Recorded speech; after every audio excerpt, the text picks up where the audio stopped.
Hey there, I'm Kala, and this is the story of how my own family betrayed me. My parents set up a trust fund just for my brother, while I was the one paying their bills, while I was the one keeping them afloat, making sacrifices, and putting my own life on hold. And when I found out, they told me I didn't need it, because I was independent. But that was just the beginning. The lies ran deeper than I ever imagined. My own family drained my inheritance, stole from me, and when I fought back, they tried to destroy me. They sabotaged my job, locked me out of my own finances, and even turned the world against me with their lies. I spent my whole life trying to earn their love. But what if I was never meant to have it? What if I was only ever meant to be their safety net, their personal ATM? The smell of freshly brewed coffee lingered in the air as I stepped into my parents' home, the familiar creak of the wooden floor beneath my feet. It had been months since my last visit, and yet everything looked exactly the same. The framed family photos lining the hallway, the antique clock ticking steadily in the living room, unchanging, like time had stood still in this house. Kala, sweetheart, you finally made it. My mother's voice floated from the kitchen, warm yet laced with something I couldn't quite place. I set my overnight bag near the stairs before making my way toward her. She was stirring a pot of soup, her delicate fingers moving methodically. "You've been so busy. We were starting to think you'd forgotten about us," she said with a soft smile, but her eyes flickered with something else, something more expectant. "I've just had a lot going on with work," I replied, knowing full well that wasn't the answer she wanted. She wasn't interested in my deadlines, my stress, or my exhaustion. What she really wanted was to remind me that family should come first. My father sat at the kitchen table, flipping through a pile of documents, barely looking up as I walked in. He grunted a half-hearted greeting, his focus elsewhere. That had always been our dynamic. My mother fretted over me, and my father treated my presence as a mild convenience. "You're just in time," she said. "Dinner will be ready soon. Why don't you go say hi to your father?" I forced a smile and crossed the room, sitting across from him. His glasses slid down his nose as he skimmed through paperwork, occasionally muttering to himself. "Need some help?" I offered, reaching for a few of the loose papers. He exhaled sharply, as if I had disturbed something sacred, but after a pause, he handed me a folder. "Just sort these out." Separate anything labeled financials. It was nothing new.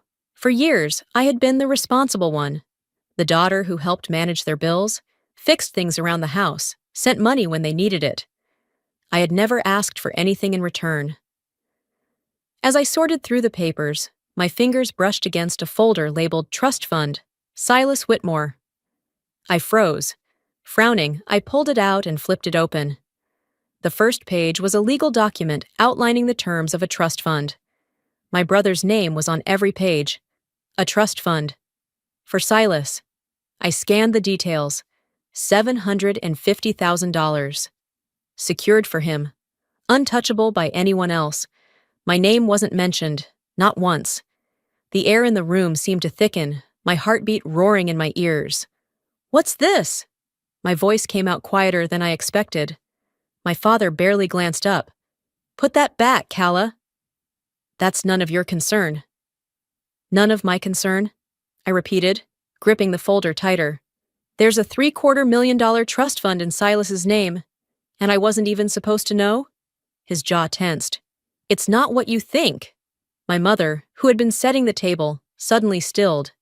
She turned toward us, her expression carefully neutral. "Kala, sweetheart, let's not make a big deal out of this." I let out a short, humorless laugh. "Not a big deal? You set up a trust fund for Silas, but nothing for me?" Mother sighed, placing a gentle hand on my arm as if that would soften the blow. "You don't need it. You're successful, independent. Silas, he struggles." I stared at her, feeling something inside me crack. I worked for everything I have. I've been the one keeping this family afloat, and yet, somehow, I'm the one who doesn't deserve security? My father rubbed his temple, clearly irritated. "This isn't about fairness, Kala. It's about what's best for the family." "Best for the family?"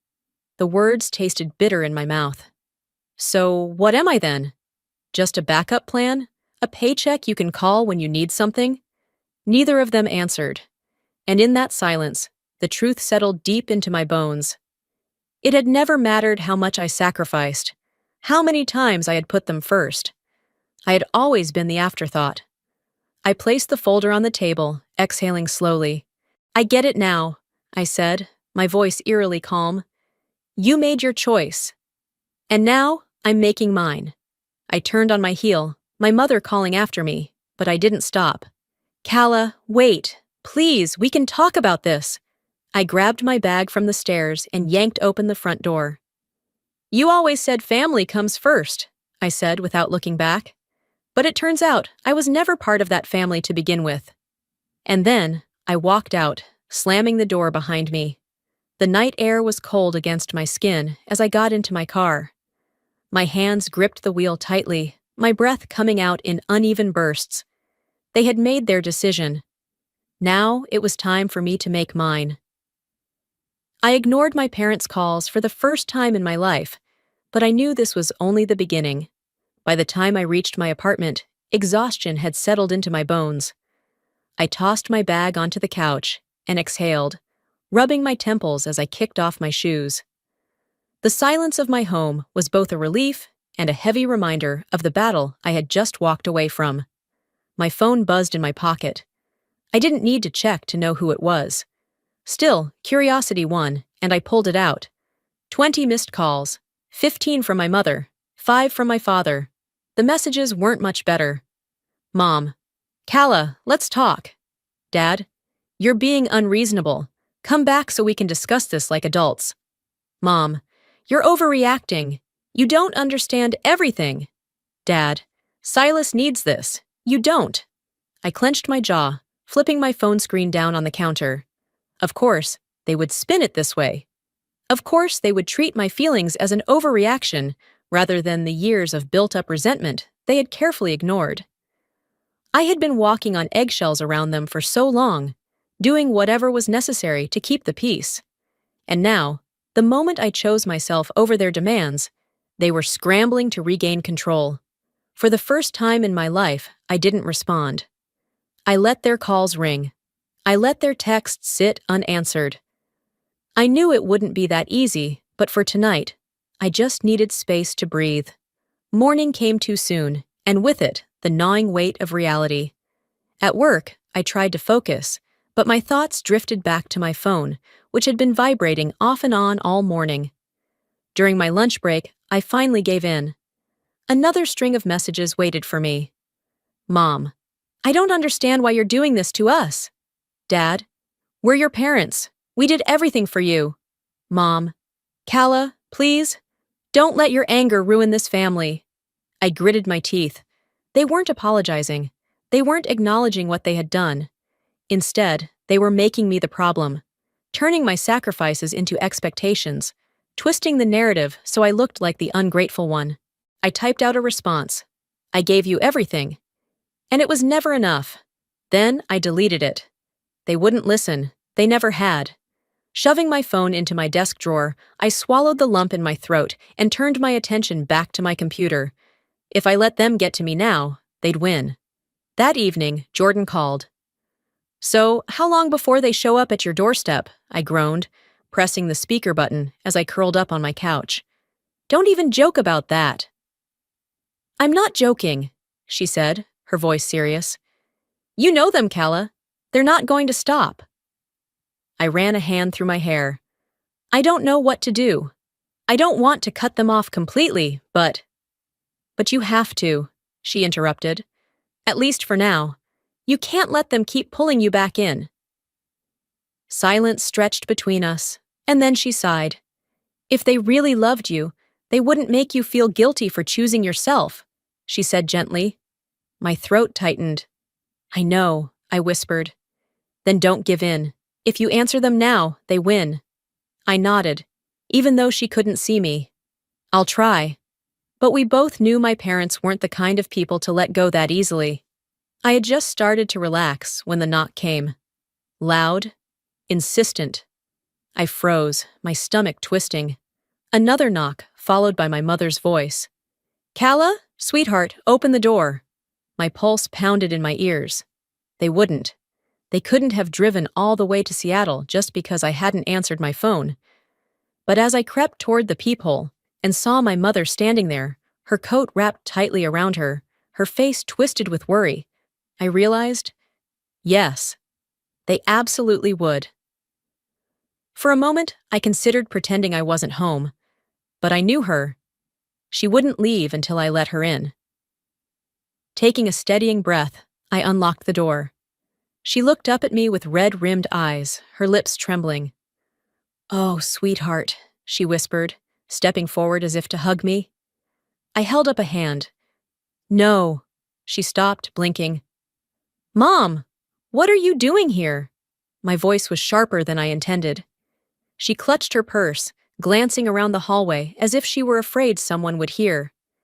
"Calla, please, don't do this. We're family." I exhaled slowly. "Number you did this." Her expression crumbled. "I know you're upset, but—" "I'm not upset. I'm done." Her eyes filled with fresh tears. "Silas, he needs this more than you. You have everything. I clenched my fists. "And that's my fault?" She flinched. "You had every opportunity to help him," I said, my voice steady now. "But instead, you chose to punish me for being responsible." She shook her head quickly. "It's not like that." "Then what is it like, Mom?" She inhaled sharply, looking at me as if I was the one breaking her heart. And then, her voice dropped to a whisper. "If you walk away from us, you'll regret it." I went cold. That wasn't a plea, it was a warning. I stared at her for a long moment, then stepped back and gripped the edge of the door. "Good night, Mom." And before she could say another word, I shut the door in her face. I stood there for a moment, my heart hammering. Then, for the first time in my life, I locked the door on my mother. When my father called the next morning, I knew this wasn't over. I stared at the screen, his name glowing under the early morning light, filtering through my bedroom window. My instinct was to ignore it. After last night, after shutting the door on my mother, I had no energy left for another fight. But I also knew my father. He wasn't the type to leave things unresolved. If I ignored him, he'd find another way to get to me. With a deep breath, I picked up. "I think it's time we talk, Calla," he said, skipping any pleasantries. His tone was clipped, controlled. I sat up, rubbing the exhaustion from my face. "Talk about what, exactly?" "This situation you've created," he replied, as if I had forced all of this upon them. "It's getting out of hand. We need to put an end to this childish behavior." I clenched my jaw. Childish behavior? Standing up for myself after years of being treated like an afterthought was childish? "You're not going to guilt-trip me into fixing this for you," I said, keeping my voice level. He exhaled, clearly frustrated. "I'm asking you to meet me, face to face, so we can settle this. That's not unreasonable, is it?" I hesitated. I knew this wouldn't be an honest conversation. It would be an ambush, just like every other time they had tried to wear me down. But curiosity pulled at me. Maybe a part of me still wanted answers. Maybe I wanted to see how far they were willing to go. "Fine," I said, "but we meet on my terms." Silence. Then, begrudgingly, "Where?" I chose a neutral spot, a cafe downtown, somewhere public, where they couldn't cause a scene, and where I could walk away. I arrived at the cafe 10 minutes early, hoping to get my bearings before they showed up. But when I stepped inside, my stomach twisted. They were already there, and they weren't alone. Silas sat beside my father, leaning back in his chair, looking completely at ease. My mother, seated across from them, had a carefully composed expression, like she had rehearsed how this would go. So this wasn't a conversation, it was an intervention. I swallowed the irritation bubbling up inside me and approached. The moment I sat down, my father wasted no time. "We need to end this nonsense," he said, folding his hands on the table. "You're making a mistake, Calla." I raised an eyebrow. Am I? Because from where I'm sitting, it looks like you're the ones who lied to me. Silas let out a scoff. Seriously, Calla? You're really making this a big deal? I turned to him. I'm sorry, did you just say this isn't a big deal? You, who was gifted a trust fund worth more than most people will see in their lifetime? He rolled his eyes. It's just money. You'll be fine without it. I forced a laugh. Easy to say when you're the one benefiting. My father cut in, voice firm. Enough! This is getting us nowhere. I exhaled sharply, pressing my palms against the cool surface of the table. Then tell me, Dad, what exactly do you want from me? My mother leaned forward, her voice soft. We want our family back. A bitter taste filled my mouth. Your family? I was never actually part of it, was I? She flinched, but my father didn't miss a beat. Calla, let's be realistic. Silas needs us. You don't. The words hung in the air, thick and suffocating. There it was, the confirmation of what I had always known, but never let myself believe. I sat back, fingers curling into my lap. So that's what this is. You made a choice, and it wasn't me. You're making it sound worse than it is, my mother murmured, shaking her head. I stared at her. Am I? Silence. Then my father exhaled, rubbing his temple. We're done playing games, Calla. This is your decision to make. You either stay with your family and support us, or you walk away for good. I blinked. Excuse me? You heard me, he said, his voice devoid of emotion. If you want to keep acting like you're not part of this family, then don't expect to come back. Something inside me cracked. It wasn't anger, not shock either. It was something deeper. Finality. I picked up my coffee, took a slow sip, and set it down carefully before meeting his gaze. If that's how you see it, I said quietly, then I choose myself. My mother let out a shaky breath. My father's expression darkened. Silas smirked, as if he had won, but I felt nothing but clarity. I stood, grabbing my bag. If you walk away, Calla, my father said, his voice low, warning, don't expect to come back. I nodded, adjusting the strap on my shoulder. I wasn't planning to. As I turned to leave, Silas let out a dry laugh. You'll regret this. I looked over my shoulder, met his smug gaze, and let the words roll off my tongue with certainty. Number I won't. I thought I had won, but I underestimated just how far they would go. That night, I sat on my couch with a glass of wine in hand, staring out the window at the city lights. For the first time in years, I felt free. No more walking on eggshells. No more bending over backward for people who never saw me as enough. Jordan sat across from me, her feet tucked beneath her as she sipped her own wine. She studied me for a moment, then smirked. You look weirdly peaceful for someone who just set their family on fire. I chuckled. It feels good. Better than I thought it would. She tilted her head, swirling her drink. You sure it's over? I exhaled, sinking deeper into the couch. They made their choice. I made mine. What else is there to say? Jordan set her glass down, her expression turning serious. Calla, they're not going to accept this. You know that, right?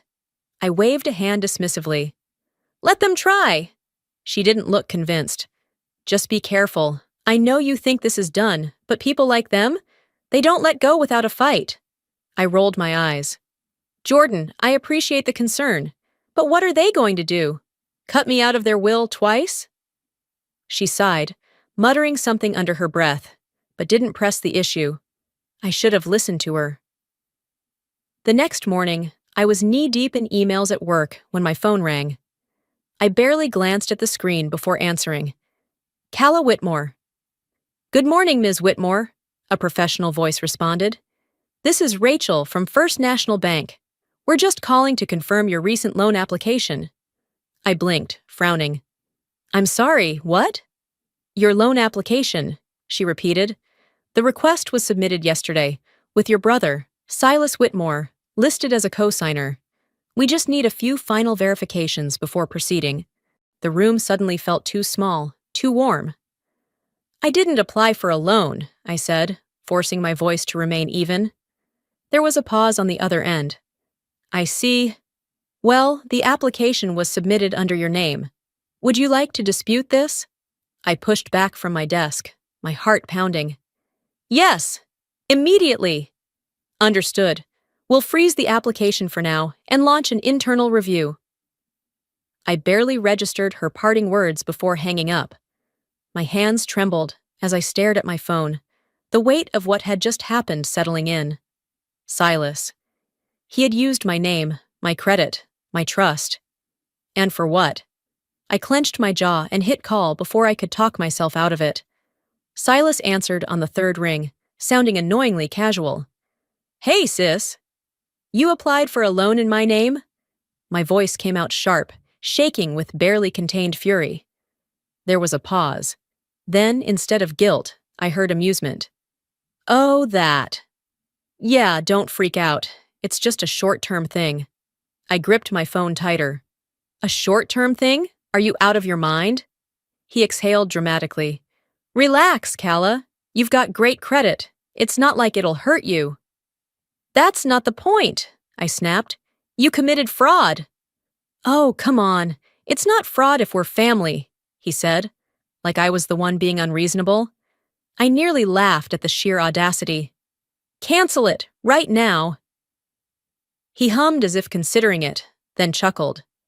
You're acting like this is a big deal. It is a big deal, Silas. Do you have any idea what you've done? If this goes through, I'll be responsible for your debt. Do you really think I'm just going to let that happen? His voice lost its lightness. You're overreacting. I gritted my teeth. I swear to God, if you don't fix this, I will take legal action. Silence. Then his voice turned smug again. Go ahead. Mom and Dad will back me. My stomach dropped. Of course they were involved. I ended the call before I could say something I couldn't take back. But I wasn't done. My mother answered after 2 rings, her voice calm, too composed. Calla, I was wondering when you'd call. Don't act like you don't know why. My voice was ice. What the hell did you and Silas just try to pull? She sighed, as if I was being difficult. Sweetheart, Silas needed help, and we knew you wouldn't give it to him. I gripped the phone tighter. So you thought stealing my identity was the next best option? Don't be dramatic, she said smoothly. It's just a loan, and you have so much more than he does. I felt my stomach churn. You think this is about money? Of course it is, my father's voice cut in. I hadn't even realized he was on speaker. You've made it very clear where your priorities are. We simply did what was necessary. I let out a bitter laugh. Necessary? You forced my name onto a loan application. We forced nothing, my father said, voice cold. You forced our hand, Calla.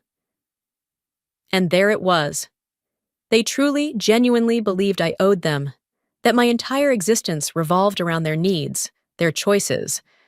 My mother sighed again, as if I was the one being irrational. You're making this harder than it has to be. Something in me snapped. You know what? My voice was steady, deadly calm. I'm done talking to you. Calla. I hung up. They had made their move. Now it was my turn. I sat in my office for a long moment, my hands curled into fists. Then I picked up my phone and dialed. A firm, professional voice answered. Miriam Carter's office. I need to block my brother from ever using my name again, I said, my voice like steel. What do I need to do? I thought blocking him financially would be enough. I was wrong. Sitting in Miriam Carter's law office, I felt the weight of the last 48 hours pressing down on me. The sleek, modern decor of her downtown Seattle firm should have been calming, but instead, it made my reality all the more surreal. I was here, sitting across from a lawyer, because my own family had made me their target. Miriam flipped through the bank records I had sent her, her expression unreadable. When she finally looked up, she didn't seem the least bit surprised. Families pull stunts like this more often than you think, she said, leaning back in her chair. It's not uncommon for financial abuse to come from the people closest to us. I clenched my hands together. I don't understand how they thought I wouldn't find out. She gave a small, knowing smile. Because they assumed you wouldn't fight back. Well, they were wrong. I sat up straighter. I want full financial protection. No more chances. I don't want Silas to have access to anything tied to my name. Miriam nodded. We can file paperwork immediately to revoke his co-signing privileges and put fraud alerts on all your accounts. That'll prevent any further unauthorized transactions. Good, I said. And what about my parents? Her expression tightened. That's trickier. If they're acting under Silas's name or convincing banks that they have your permission, they might still find loopholes. I can have everything flagged, but they'll escalate. I finished for her. She sighed, tapping her pen against the desk. Be prepared for them to retaliate. I wasn't just prepared. I was ready. The call from Silas came that evening. I was curled up on my couch, flipping through TV channels aimlessly, when my phone rang. His name flashed across the screen, and for a split second, I debated letting it go to voicemail. But I didn't. I wanted to hear just how desperate he had become. I pressed answer. Are you serious, Calla? His voice was already raised. You're ruining my life over nothing. I rolled my eyes. Nothing? You stole my information to take out a loan, Silas. That's not nothing. Oh, come on, he groaned. You have no idea what you've just done. I crossed my legs, forcing my tone to stay even. Actually, I do. I protected myself. Maybe you should try doing the same. There was silence, and then a bitter laugh. You think this is over? I know it is, I said. And then, before he could get another word in, I hung up. For the first time, I felt a rush of satisfaction. He was furious, which meant I had taken something from him. His control over me. I should have known better than to think that was the end of it. The next day at work, I was in the middle of a meeting when my phone vibrated. One notification, then another, and another. I discreetly glanced down at my screen, my stomach tightening. Missed call, Mom. Missed call, Dad. Missed call, Mom. Before I could even process that, a message popped up. Mom. Calla, we're here. We need to talk. Here? Dread pooled in my stomach. I muttered a quick excuse to my colleagues and slipped out of the meeting room, heading straight for the lobby. And there they were. My mother sat on one of the pristine couches, clutching her purse, her eyes already watery as if she had been rehearsing tears before I arrived. My father stood beside her, arms crossed, his expression unreadable. I approached, pulse pounding. What the hell are you doing here? Lenora blinked up at me, eyes filled with practiced sadness. We just want to talk. At my workplace? I hissed, glancing around. A few employees were already staring. She sniffled. You won't answer our calls, Calla. What were we supposed to do? Maybe take the hint. Reginald stepped forward, his face void of warmth. You embarrassed your own family with this stunt. Do you even realize the damage you're causing? I scoffed. You mean the damage you caused by trying to use me as your personal ATM? His jaw tensed. That's not how this works. You don't get to cut us off just because you're upset. I don't? I asked, my voice cold. Because that's exactly what I just did. My mother's lip trembled. Calla, please, we're family. You're pushing us away. You pushed me away first, I said, and you made it clear where I stood. Her face twisted with emotion, but I wasn't sure if it was genuine heartbreak or just another manipulation tactic. Mom, Dad, leave, I said through clenched teeth. For a moment, they didn't move. Then, my father exhaled sharply and turned on his heel. My mother hesitated, as if hoping I would change my mind. But when I didn't, she rose and followed him. I let out a shaky breath. But just as they reached the glass doors, my father paused. Without turning back, he muttered, just loud enough for me to hear, You'll regret this, Calla. I went cold. It wasn't a plea, it was a threat. I didn't go back to my meeting. I went straight to my office, locked the door, and pulled out my phone. Miriam answered after one ring. Calla? What's my next step if they escalate? I asked, my voice steady, but my hands clenched into fists. Because I knew this wasn't over. It was only the beginning. I thought my father's words were just empty threats, until I realized he wasn't bluffing. Sitting on my couch, I traced the rim of my wineglass with my finger, trying to ignore the gnawing feeling in my gut. Across from me, Jordan watched with narrowed eyes, her own drink untouched. So, they showed up at your job? She asked, voice carefully controlled. I nodded, rubbing at my temple. Unannounced, in the middle of the day, like they had every right to be there. Jordan let out a low whistle. They're getting desperate, I scoffed. Desperate? They threatened me. My father told me I'd regret cutting them off. She leaned forward. And that's exactly why this is a good thing. I shot her a look. Come again? Jordan shrugged. It means they're losing, Calla. People only lash out like this when they feel powerless. I wanted to believe that, but my father wasn't the type to accept defeat so easily. I took a slow sip of my drink and murmured, I hope you're right. Deep down, I knew she wasn't.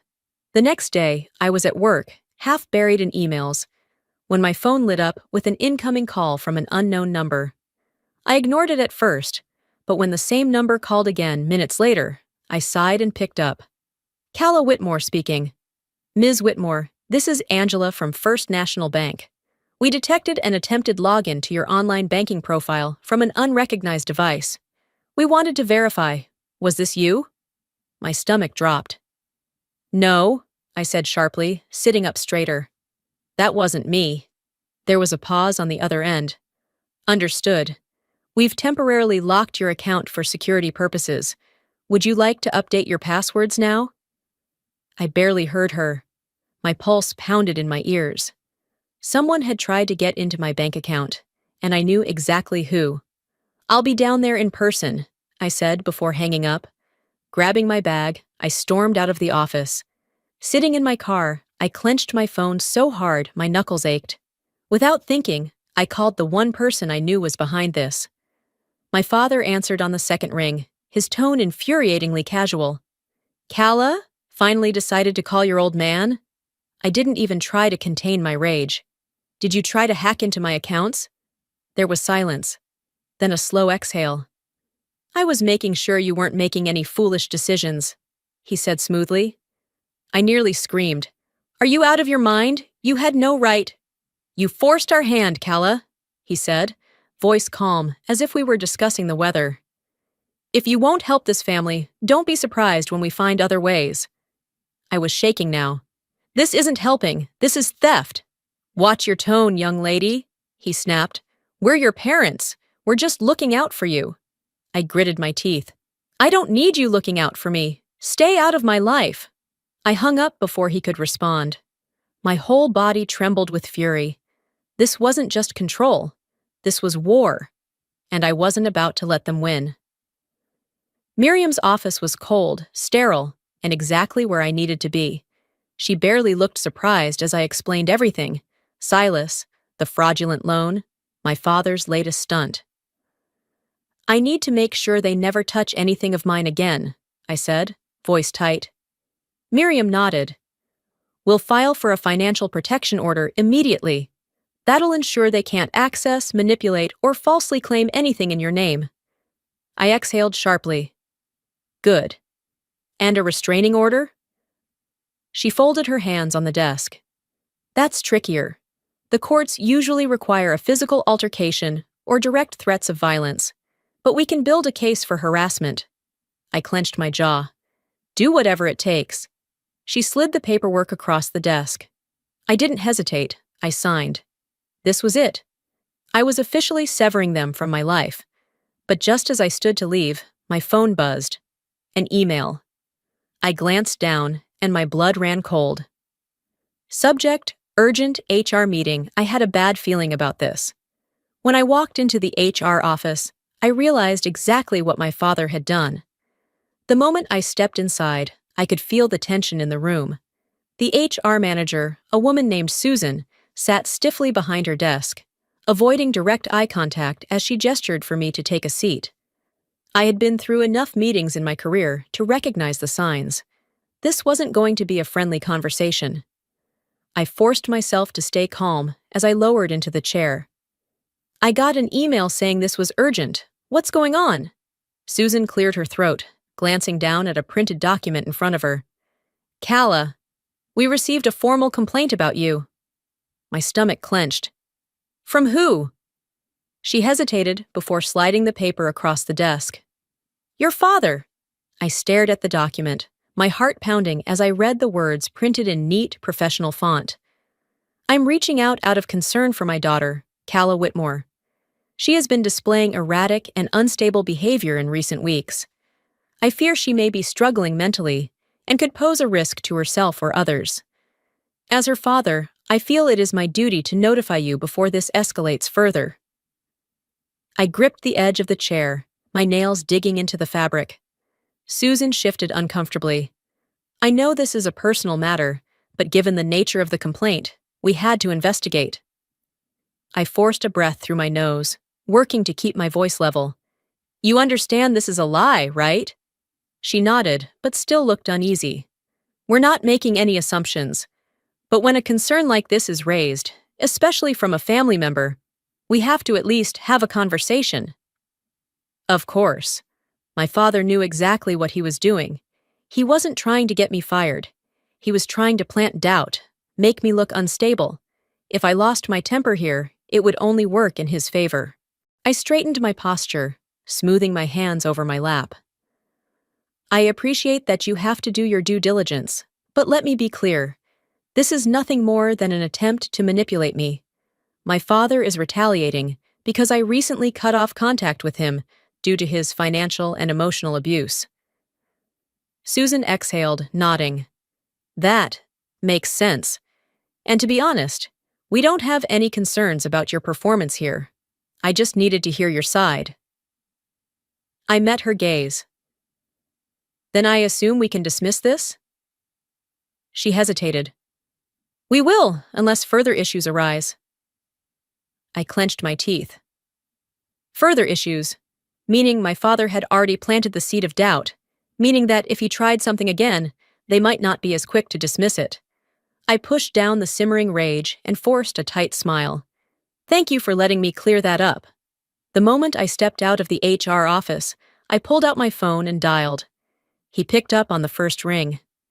Calla? My father said smoothly, as if he had been expecting me. What the hell was that?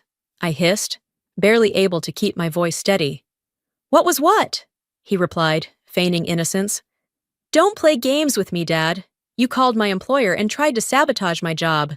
He exhaled, like I was exhausting him. I was concerned about you, Calla, that's all. I squeezed my eyes shut, gripping the phone tighter. Concerned? You tried to paint me as unstable. He was silent for a beat. Then, with a casual tone that sent ice through my veins, he said, You've been making reckless choices. I was merely looking out for you. I let out a slow, measured breath. I wanted to scream at him. I wanted to tell him exactly what I thought of him. But I realized something in that moment. If I lashed out, I'd be giving him exactly what he wanted. So instead, I lowered my voice, keeping it steady and firm. This is your last warning, I said. Stay out of my life. I hung up before he could respond. And then, before I could second-guess myself, I called Miriam. She didn't even try to hide her anger when I told her what had happened. This is defamation, Calla, she said, her voice sharp. We can take legal action. I exhaled. What would that look like? We start with a cease and desist letter, she said. It's a formal legal warning. If he continues, we file a lawsuit for defamation and harassment. I nodded, already knowing my answer. Do it. She paused. You realize this will escalate things, right? I let out a bitter laugh. Miriam, it's already escalated, she sighed. I'll have the papers drafted by tomorrow. For the first time since this nightmare began, I felt like I was taking control, But the moment I left Miriam's office, my phone buzzed. I glanced down at the screen, my stomach twisting at the notification. Security alert. Unauthorized access attempt. I clicked the notification. Flagged login attempt. Your account was accessed by an unrecognized device. And then, at the bottom of the screen, the name of the person tied to the attempt. Lenora Whitmore. This time, it was my mother. I expected my father to escalate, but I never thought my mother would join him. Sitting at my desk, I felt a hollow weight settle in my chest as I stared at the security notification on my phone. Unauthorized access attempt detected. Account holder. Calla Whitmore. Flagged login attempt. Lenora Whitmore. My fingers hovered over the screen, my mind struggling to catch up with what I was seeing. My mother. I had braced myself for my father's retaliation, for his cold, calculated attempts to destroy my stability. But this was something else entirely. Before I could process the full impact, my desk phone rang. My personal banker's number flashed on the screen. I lifted the receiver with a tight grip. "This is Calla." "Ms. Whitmore," the bank representative said, his voice neutral but clipped. "We wanted to confirm an attempted modification on your account today. A request was made to update access permissions under the name Lenora Whitmore. Was this authorized?" I felt my stomach turn. "No." My voice came out sharp, unwavering. "Absolutely not." A brief pause. "Understood. We've flagged the attempt and locked any further changes pending your direct approval." I swallowed the rising lump in my throat. "Did she access anything?" "No funds were withdrawn," he reassured me. "But the request included adding a secondary user with full financial control." I nearly dropped the phone. She hadn't just tried to access my money, she had tried to take control of it. "Keep everything locked down," I said, my voice tight. "I'll be in touch if I need further action." The moment I hung up, I exhaled shakily and pressed my fingers to my temple. My father had declared war, and now my mother had chosen his side. I sat in my apartment, staring at my phone, my pulse thrumming in my ears. I had no choice. I had to call her.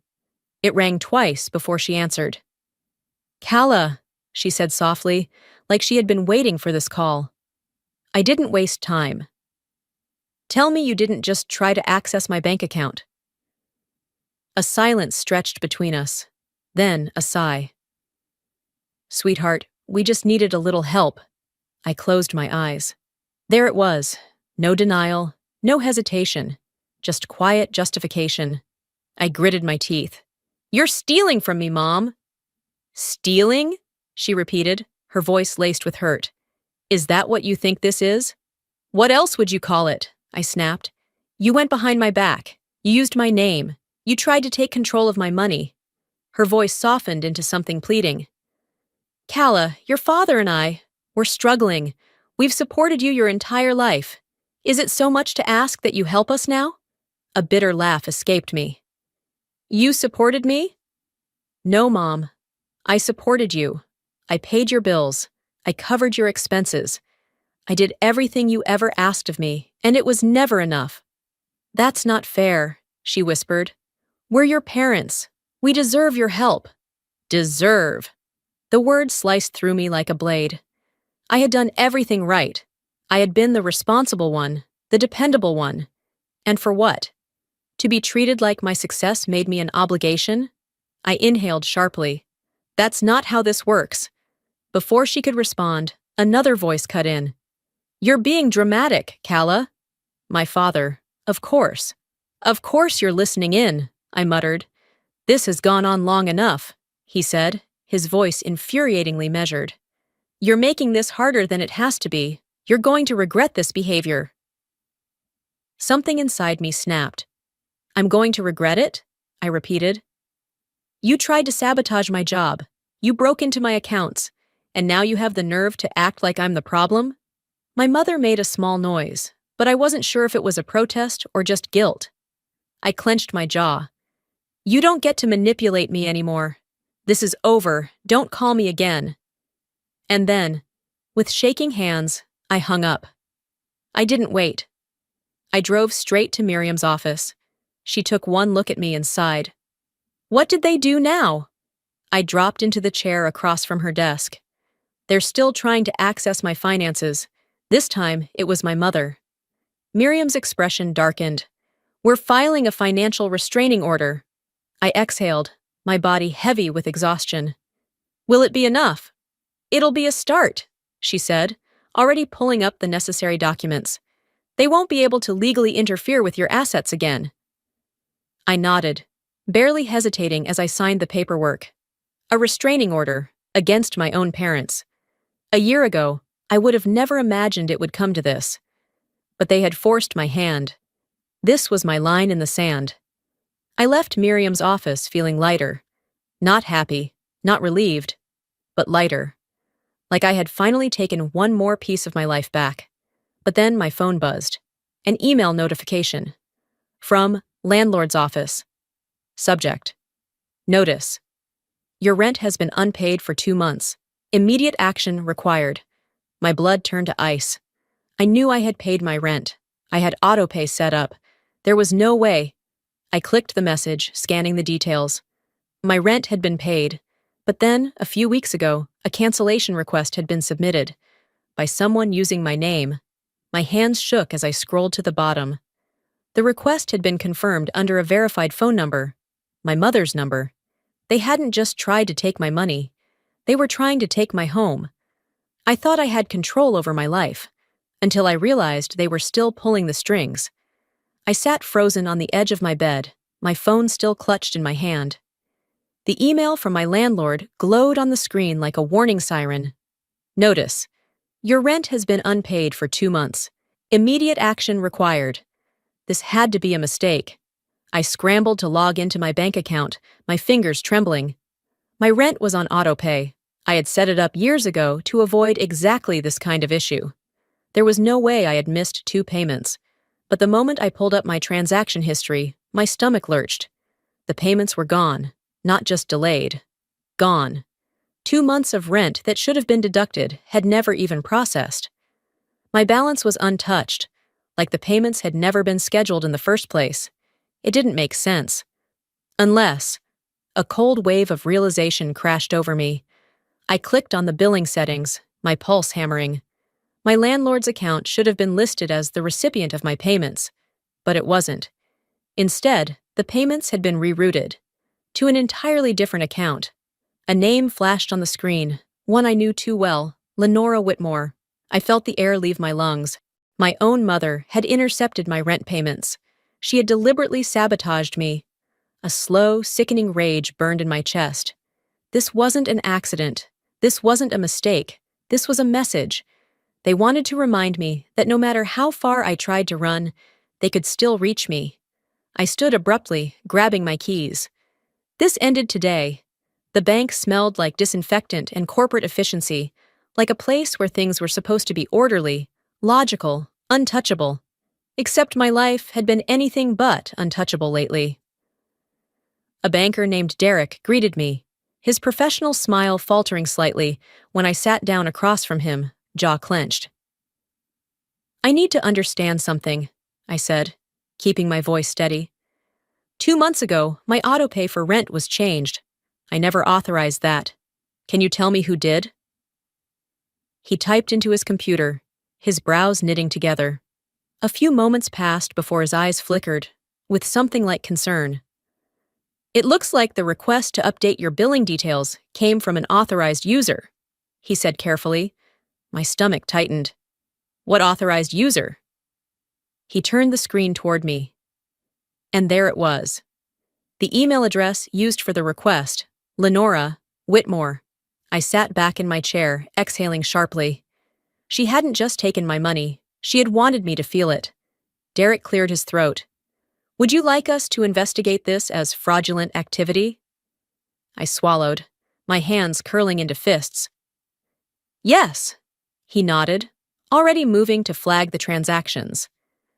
I'll make sure those funds are recovered, but given that this was a direct family member, I'd recommend putting additional security measures on your accounts to prevent future incidents. I let out a bitter laugh. Oh, trust me, that's already in motion. I dialed my mother's number the moment I got back to my car. She answered on the first ring. "Calla, sweetheart," she said, her voice perfectly smooth, as if she hadn't just tried to screw me over. I gritted my teeth. "Fix it, now." A pause. Then, the fakest sigh I had ever heard. "Oh, darling, you're overreacting." I closed my eyes, inhaling sharply. "You stole from me, Mom." "We didn't steal anything," she said, like I was being ridiculous. "We were just reallocating resources. You have more than enough, Calla. We were only looking out for you." I let out a sharp, humorless laugh. "By rerouting my rent payments to yourself?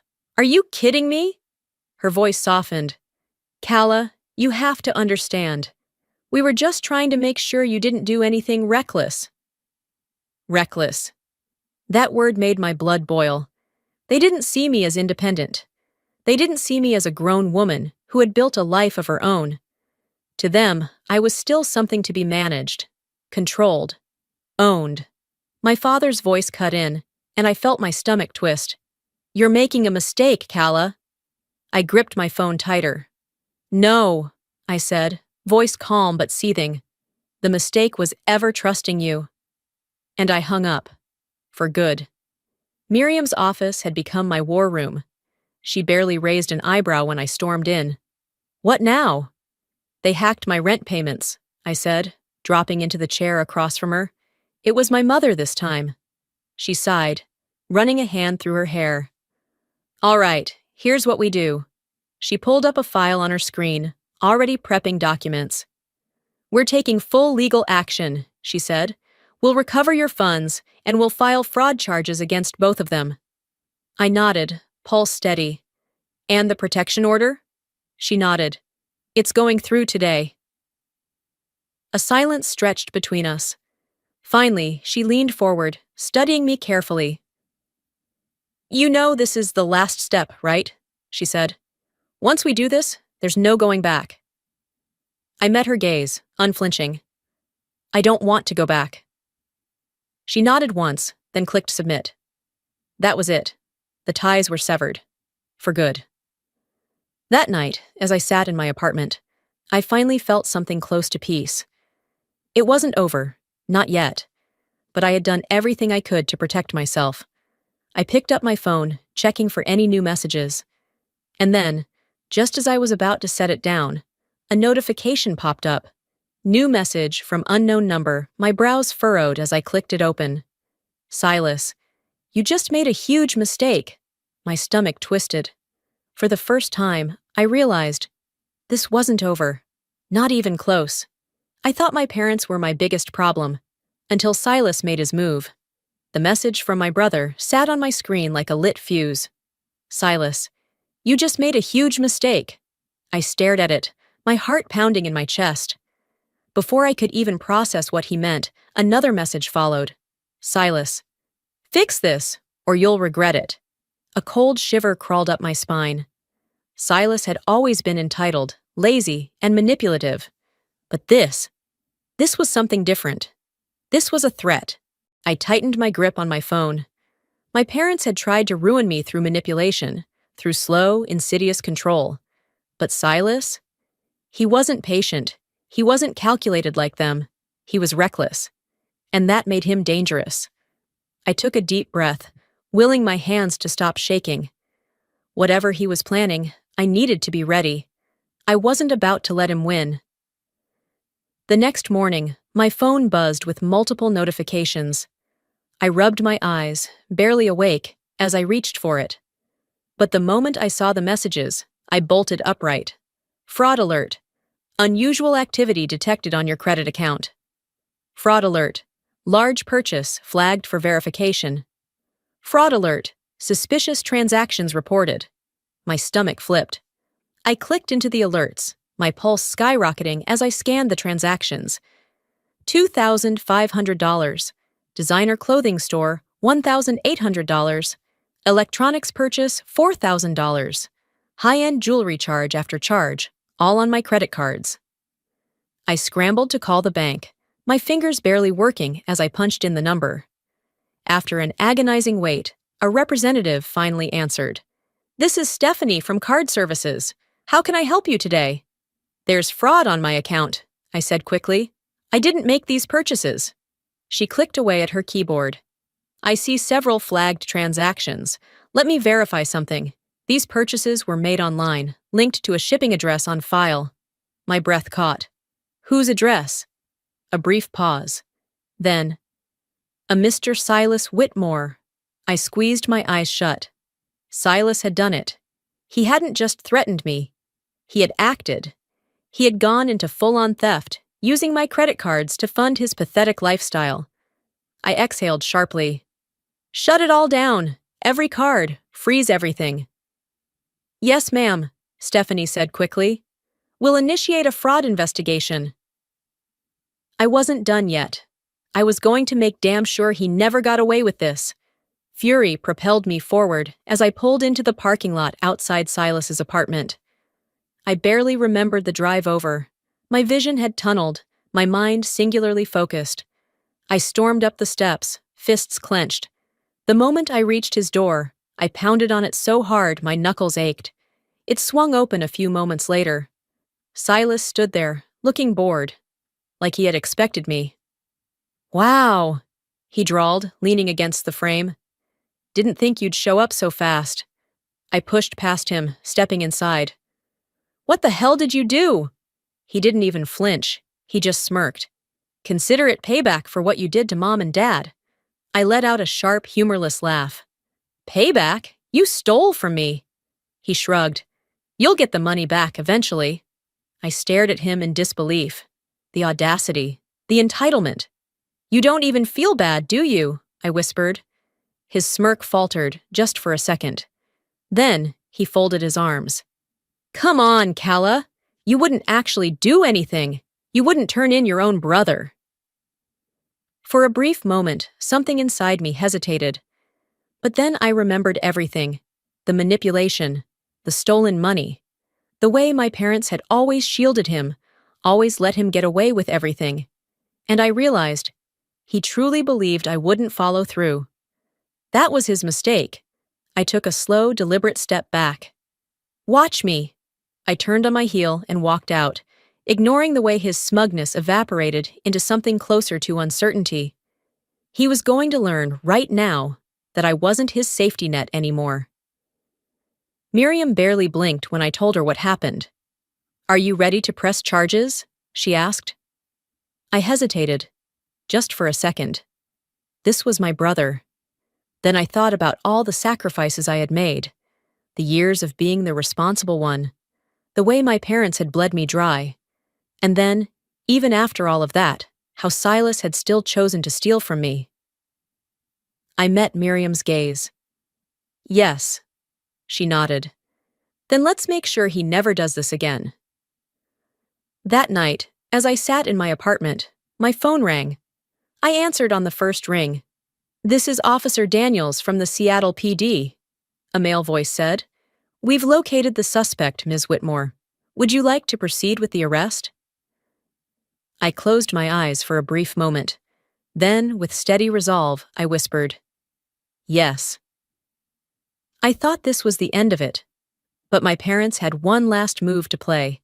The silence in my apartment was deafening. I sat on the couch, my phone still clutched in my hand, after confirming Silas's arrest. The weight of what I had done settled deep in my chest, pressing down like a vice. He was in custody now. For the first time in my life, I had truly cut him off. There were no more second chances, no more allowances for him to manipulate and steal. And yet, guilt gnawed at me. "He's your brother," a small voice whispered in my head. Jordan, sitting across from me, must have read my expression because she leaned forward, her tone sharp but gentle. "Don't do that, Calla." I looked up, my throat tight. She gestured toward my phone. "You're sitting there feeling guilty, aren't you?" I swallowed hard. "He's still my brother." Jordan's eyes darkened. "Number he was your thief. And he would have kept stealing if you didn't stop him." I let out a shaky breath. "He did this to himself, Calla," she continued. "You just stopped him."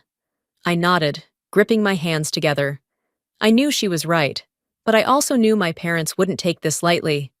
"This isn't over," I murmured. Jordan tilted her head. "No," she agreed, "but you've made your move. Let's see how they play theirs." The call came later that night.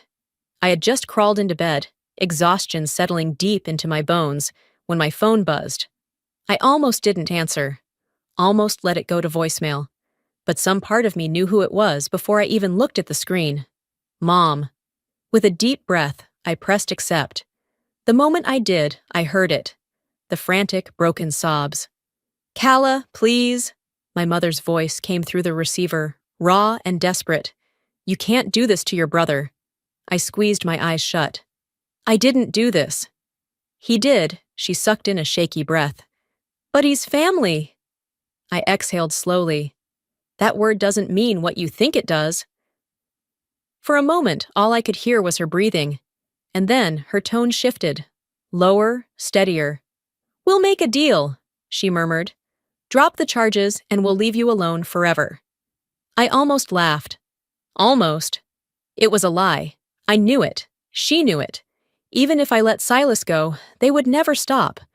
There would always be another request, another expectation, another price for being their daughter.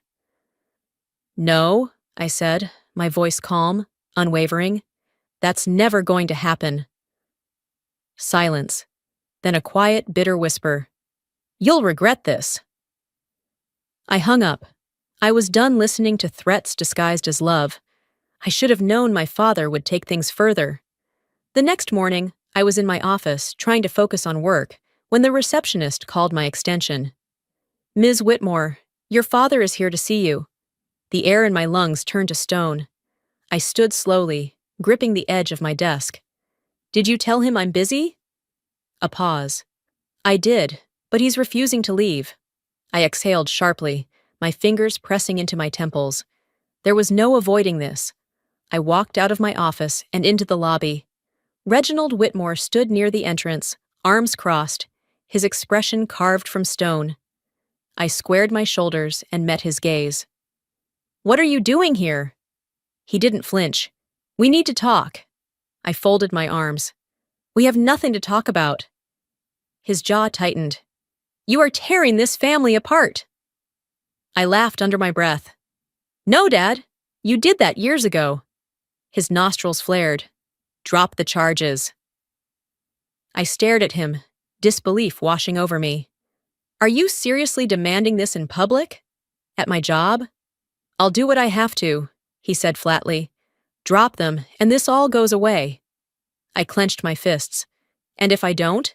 His lips curled into something that wasn't quite a smile.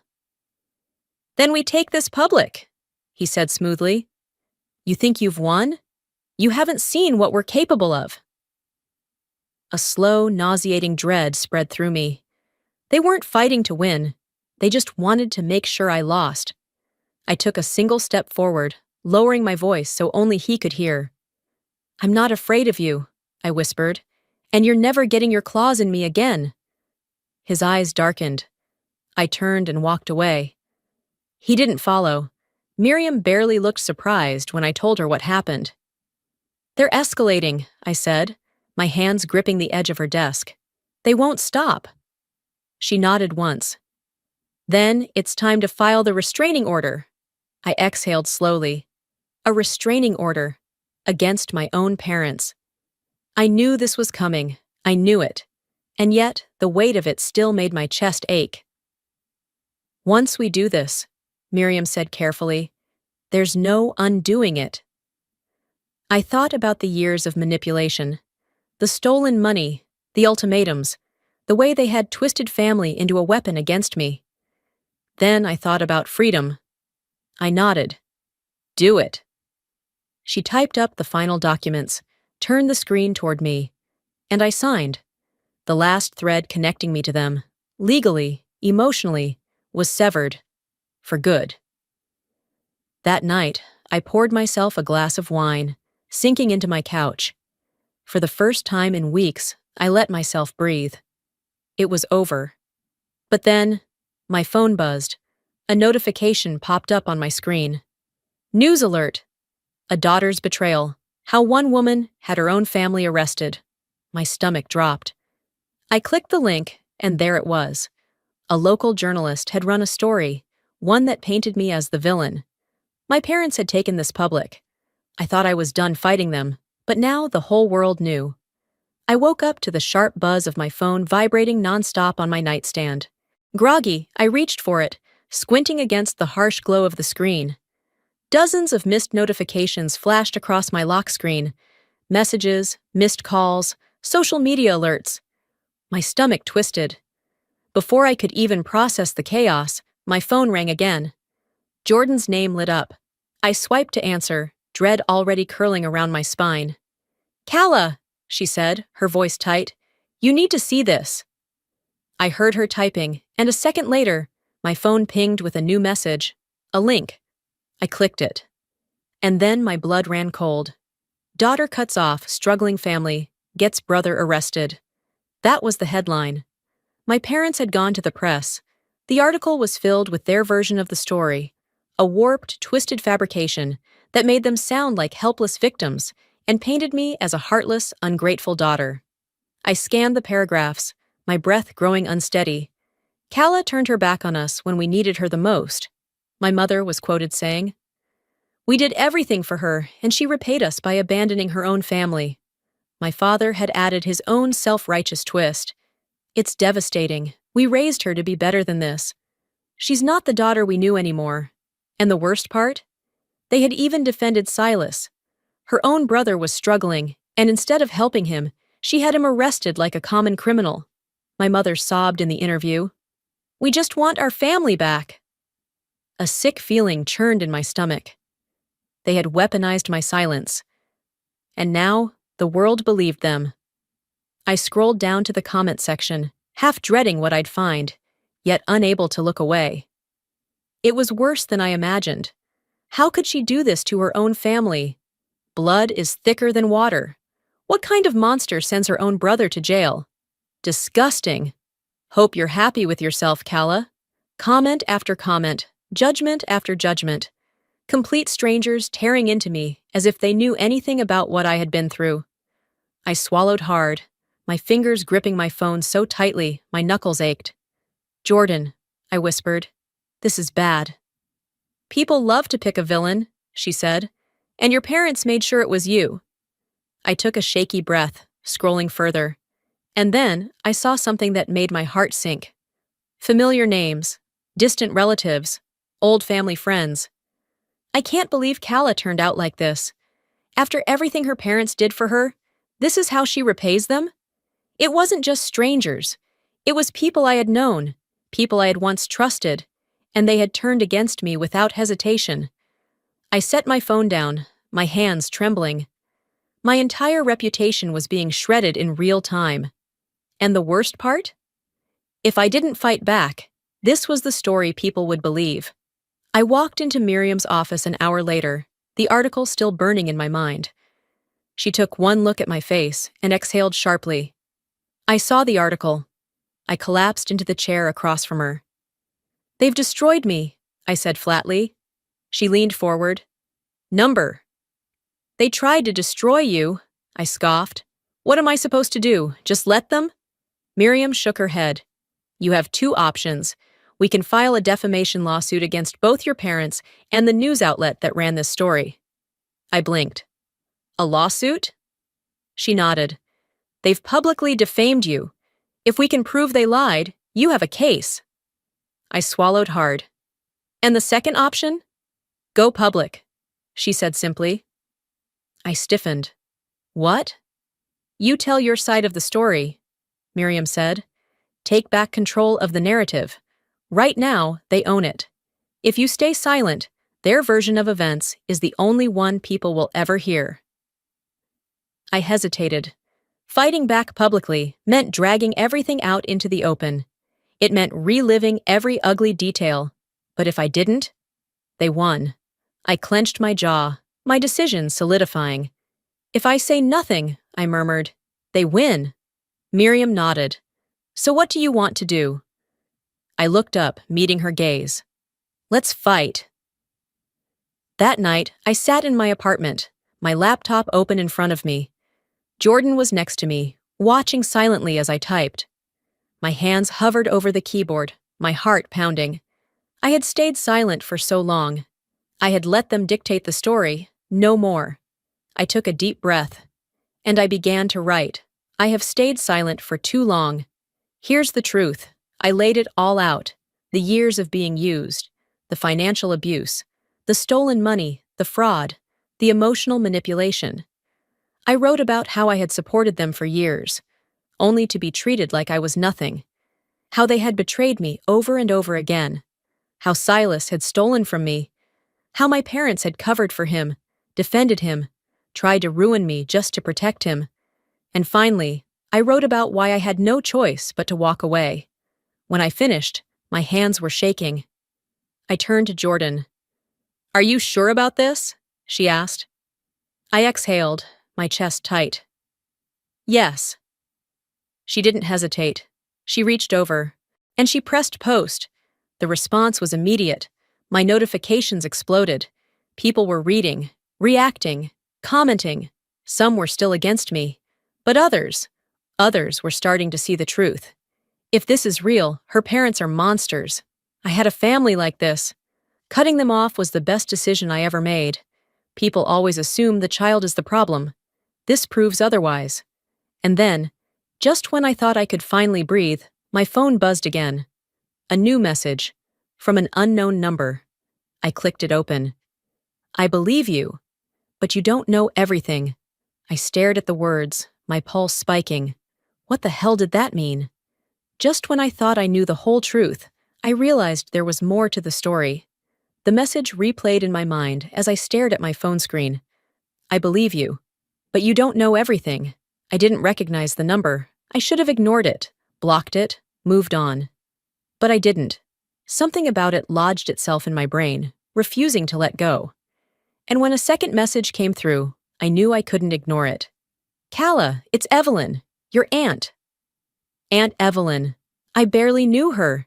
She was my father's older sister, the black sheep of the Whitmore family. My parents rarely spoke about her, and when they did, it was always with a dismissive shake of the head. She never knew how to keep her nose out of other people's business. She was always jealous. She caused too many problems. And yet, here she was, reaching out to me. My fingers hovered over the screen. I should have hesitated more. Instead, I typed back, "What do you mean?" A few seconds later, her reply came. "Meet me tomorrow, we need to talk." I exhaled sharply, gripping my phone tighter. Whatever she had to say, I had a feeling it would change everything.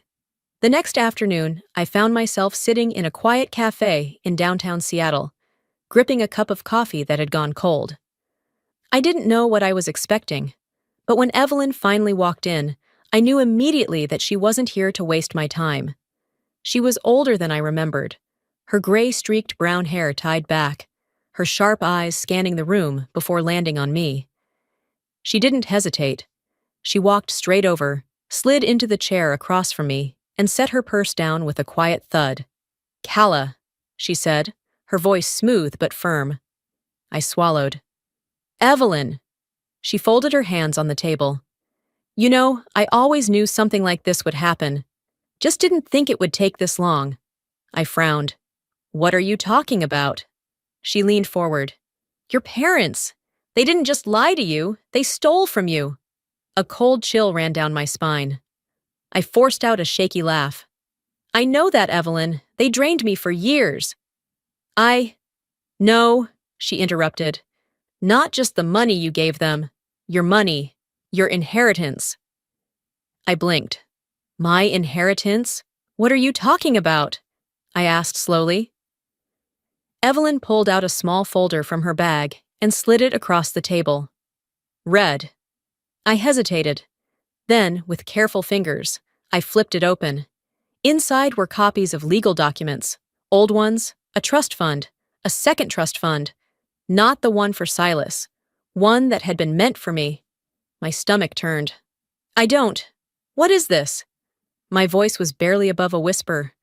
Evelyn's expression softened slightly.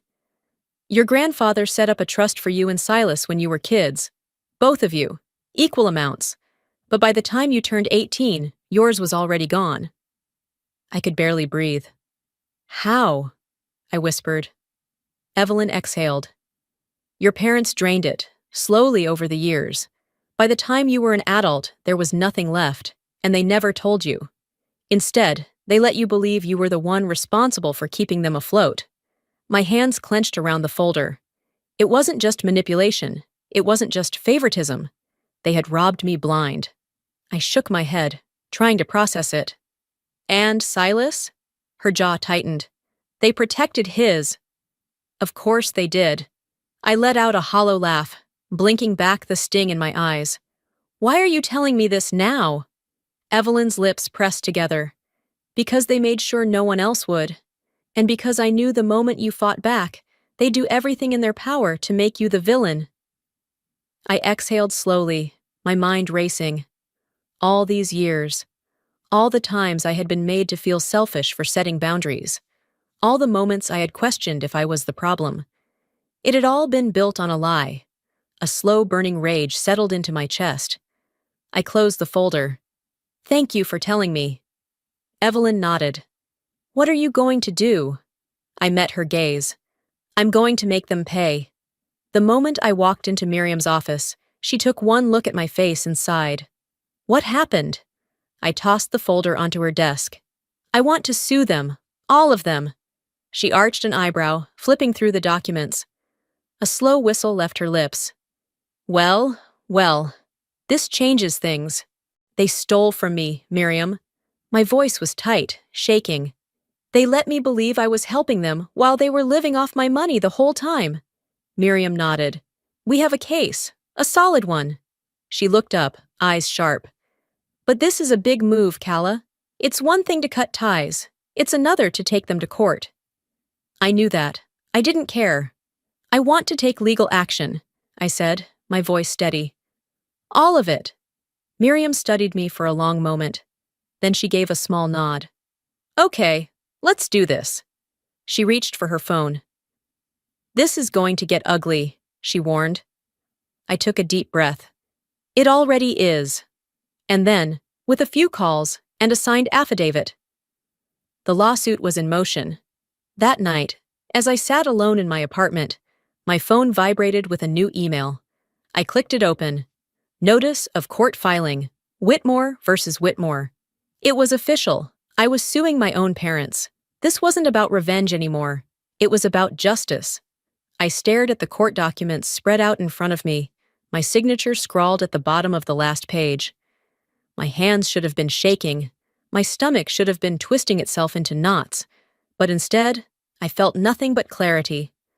Miriam slid the papers into a folder, snapping it shut. It's done, she said, her voice even.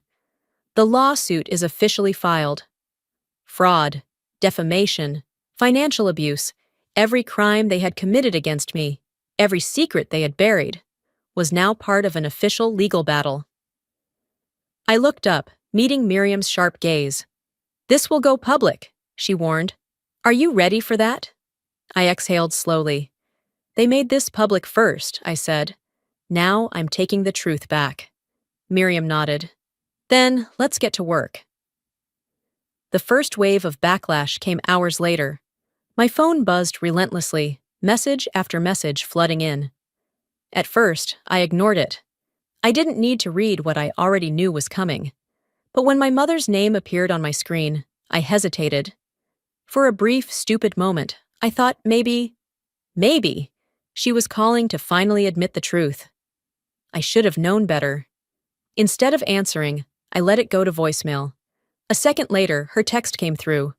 You're destroying us. Drop this now or you'll regret it. A bitter laugh escaped my lips. So much for motherly love. Then came an email from my father. You will lose, Calla. We have nothing left to give you. The sheer arrogance of it made my blood boil. Even now, he refused to acknowledge what he had done. He thought this was about money. He didn't understand that this was about power, about control, and they were losing it. I leaned back in my chair, tapping my fingers against my desk. For the first time in my life, I wasn't the one panicking. They were. But my parents weren't the only ones reacting. The internet had plenty to say too. Social media exploded within hours of the lawsuit going public. Some comments were brutal. She's suing her own parents? What kind of person does that? Entitled brat? They raised her and she repays them with a lawsuit? Blood is thicker than water. She'll regret this one day. But then, there were the others. Good for her. Family doesn't mean free labor. This happens more than people realize. Just because someone's family doesn't mean they have a right to your life. I had parents like this. Cutting them off was the best thing I ever did. I let out a slow breath, my grip on my phone tightening. Jordan, sitting across from me, frowned as she read the comments over my shoulder. You don't need to read this garbage, Calla. I sighed. I shook my head. I knew this would happen. I knew people would pick sides. Jordan nodded. Yeah, but the people who matter? They already know the truth. I gave her a small smile. She was right. For every person who called me selfish, there was another who saw the reality of what I had been through. And that was enough. 2 days later, Miriam called me with the news. I picked up on the first ring. We have a court date, she said. 2 weeks from today. I exhaled. Then it's happening, I murmured. It is, she confirmed. The final countdown had begun. No more threats. No more manipulation. In 2 weeks, everything would be laid bare. My parents would finally have to face the consequences of what they had done. And I would be there, standing tall. That night, as I sat in my apartment, sipping on a glass of wine, another email popped up on my screen. At first, I thought it was more hate mail, but when I clicked it open, my breath caught. From Jonathan Hale. Subject: Information regarding the Whitmore case. I frowned. Who the hell is Jonathan Hale? I skimmed the email, my eyes widening with every word. Ms. Whitmore, I was the financial advisor who worked with your parents for several years. I have information that might help your case. My heartbeat stuttered. I reread the email. Once. Twice. Then I grabbed my phone and called Miriam. We just got our first witness. I thought I knew everything, but this new information changed the game. Sitting in Miriam's office, I stared at the pile of documents in front of me.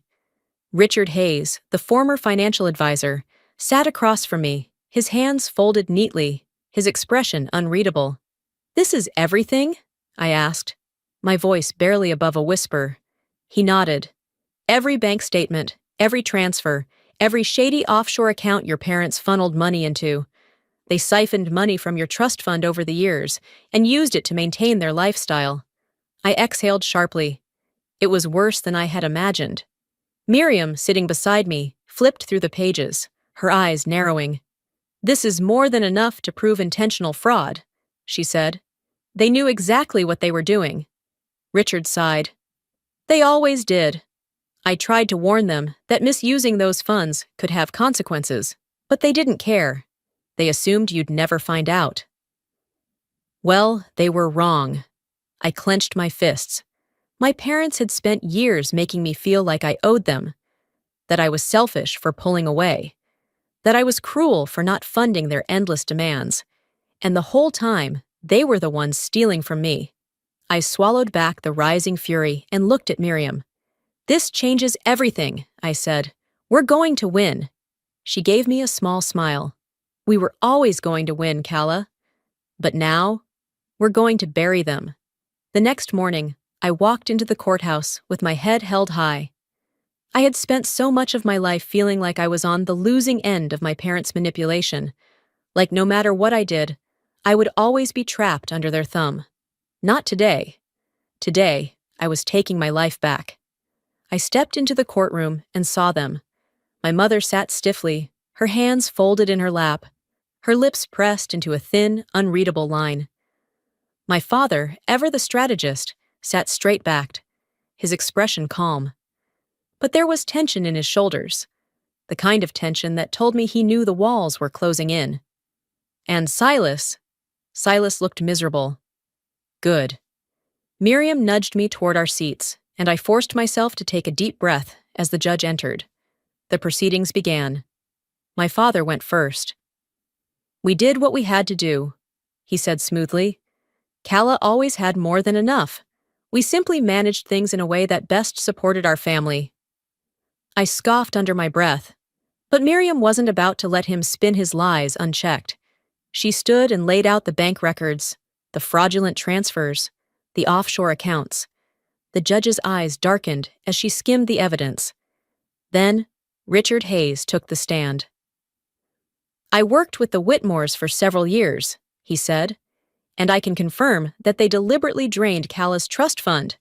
They hid transactions, lied on financial statements, and ensured she had no idea where the money was going." My mother looked away, staring at the floor. My father's jaw clenched. "And Silas!" Silas finally realized there was no escape from this. The courtroom was silent as the judge turned to my parents. "You have anything to say for yourselves?" Reginald, my ever-proud father, held his chin high. "We were simply looking out for our son." The judge exhaled sharply, shaking his head. "Looking out for one child does not justify stealing from another." And then, the ruling came down. I barely heard the words. I was too busy watching my parents' faces as reality sank in. They had lost. The judge ruled in my favor. They were ordered to repay the money they had stolen, their accounts would be audited, and they faced financial penalties for fraud. Silas would have a separate hearing for his role in the theft and identity fraud. It was over. The years of being manipulated, gaslit, controlled. They were finally over. I stood, my knees weak, my heart pounding in my chest. My parents didn't look at me as they shuffled out of the courtroom, but as I walked past them, my mother turned her head slightly and whispered, "You may have won, but you've lost your family forever." I paused. Then I smiled. That was never a family to begin with, and I walked away. Finally, I was free. This wasn't the ending I expected, but it was the one I needed. A week had passed since the trial, but the weight of it still lingered.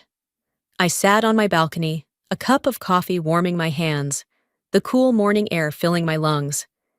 The city stretched out before me, indifferent to my battles, unmoved by my victory. And yet, for the first time in my life, I felt light. No more debt I didn't create. No more financial traps disguised as help. No more waking up to phone calls that made my stomach drop.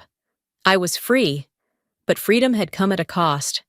My parents' last words echoed in my head. "You may have won, but you've lost your family forever." I closed my eyes, exhaling slowly. Maybe they were right. Maybe the family I had always wanted, the one that valued me as more than a resource, never really existed in the first place. And maybe that was okay? "All right, hold still." Jordan popped the cork on a bottle of champagne, sending a sharp pop through my apartment. "Jesus!"